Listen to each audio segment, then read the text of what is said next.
ذوالقرنین حیدر کی بھارتی چینل پر قومی ٹیم کے خلاف ہرزہ سرائی کی ویڈیو وائرل۔ قومی کرکٹرز نے نمازیں پڑھی تو وہ میچ کیوں نہ جیت سکے؟ تمام پلیئرز کو نمازیں اپنے لیے پڑھنی ہے۔ انگلینڈ کے 2 مسلمانوں نے میچ جتوا دیا کیونکہ وہ آپ سے اچھے مسلمان ہیں۔ معین علی، عادل راشد تصویروں میں آنے کے لیے نمازیں نہیں پڑھتے۔ ویمی کرکٹ ٹیم کے سابق وکٹ کیپر ذوالقرنین حیدر کی بھارتی میڈیا پر بیٹھ کر قومی ٹیم کے خلاف ہرزہ سرائی کی ویڈیو سوشل میڈیا پر وائرل ہو گئی۔ T20 ورلڈ کپ کے فائنل میں انگلینڈ کے ہاتھوں شکست پر سابق wicket keeper batter Zulqarnain Haider نے بھارتی چینل کو دیے گئے اپنے انٹرویو میں کہا کہ قومی کرکٹرز نے نمازیں پڑھی تو وہ میچ کیوں نہ جیت سکے۔ انہوں نے کہا کہ تمام پلیئرز کو نمازیں اپنے لیے پڑھنی ہے، کوئی دکھاوے کے لیے نہیں پڑھنی۔ انگلینڈ کے 2 مسلمانوں نے میچ جتوا دیا کیونکہ وہ آپ سے اچھے مسلمان ہیں۔ تصویروں میں آنے کے لیے معین علی اور عادل راشد نمازیں نہیں پڑھتے۔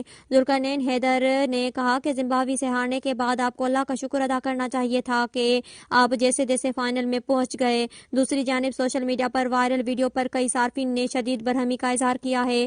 حال ہی میں سابق کرکٹر ذوالقرنین حیدر عمان میں لیگ کے دوران معدے کے خطرناک بیماری کا شکار ہو گئے تھے، جس پر پاکستانی کرکٹ ٹیم کے بورڈ نے ان کے تمام تر طبی اخراجات اٹھانے کا اعلان کیا تھا، جبکہ ٹیسٹ کرکٹر عمر اکمل بھی ذاتی رنجشیں بھلا کر اہلیہ کی ہمراہ سابق ٹیسٹ کرکٹر سے ملاقات کے لیے رہائش گاہ گئے تھے۔